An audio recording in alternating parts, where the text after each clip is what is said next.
Umat beriman yang terkasih, salam jumpa lagi bersama saya Frater Ores dalam sesi bacaan harian dan renungan singkat pada hari ini Rabu 27 Januari tahun 2021.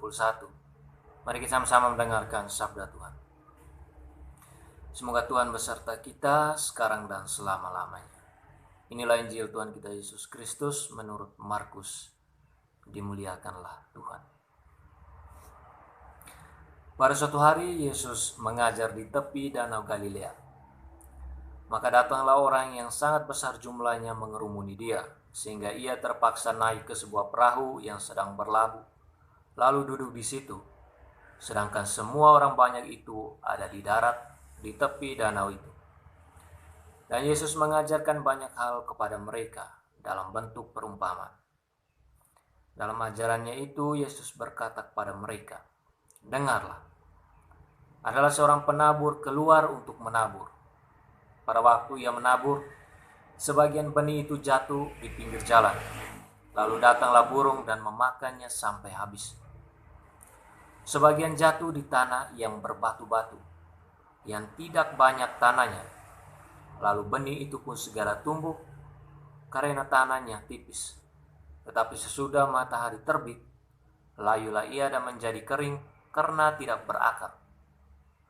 Sebagian lagi jatuh di tengah semak duri, lalu makin basahlah semak itu dan menghimpitnya sampai mati, sehingga benih itu tidak berbuah. Dan sebagian jatuh di tanah yang baik, lalu tumbuh dengan subur dan berbuah. Hasilnya ada yang 30 kali lipat, ada yang 60 kali lipat, ada yang 100 kali lipat." Dan Yesus bersabda lagi, "Siapa mempunyai telinga untuk mendengar, hendaklah ia mendengar."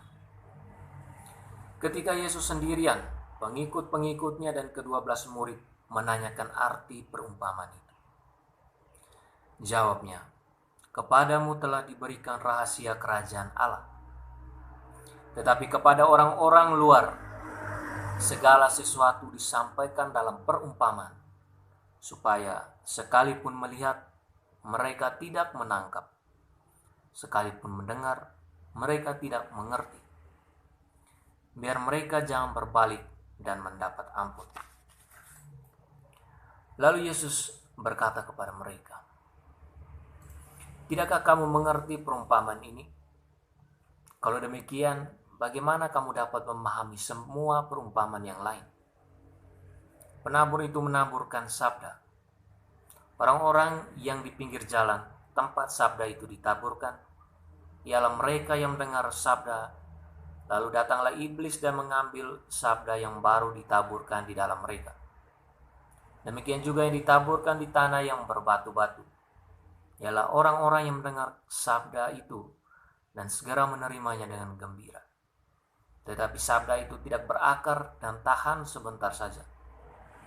Apabila kemudian datang penindasan atau penganiayaan karena sabda itu, mereka segera murtad.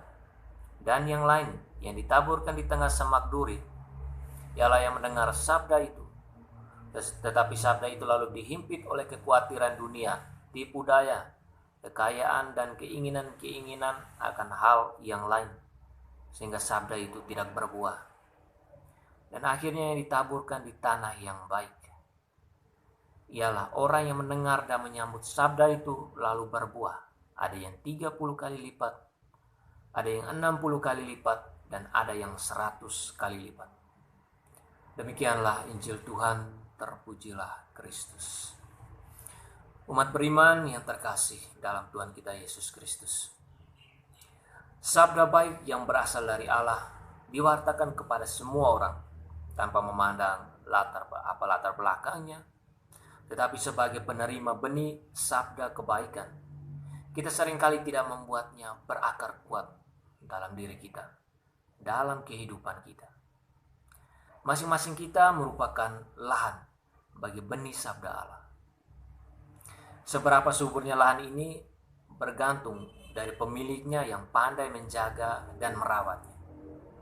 Dalam konteks jalinan relasi antara Allah dan manusia, iman menjadi landasan yang tepat dan kokoh Ia menjadikan diri kita sebagai tanah yang subur untuk segala musim dalam kehidupan kita. Hanya dalam iman kita akan setia mendengarkan firman Allah, seperti tanah yang selalu dijangkul dan diberi pupuk.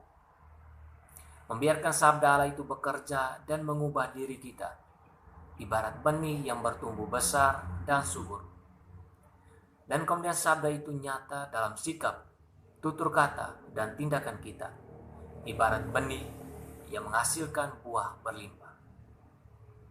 Mari kita pelihara keimanan kita kepada Allah, agar segala sabda dan kebaikannya selalu hidup, bertumbuh, dan penuh daya dalam kehidupan setiap kita. Salam sehat untuk kita semua. Tuhan memberkati kita selalu. Amin.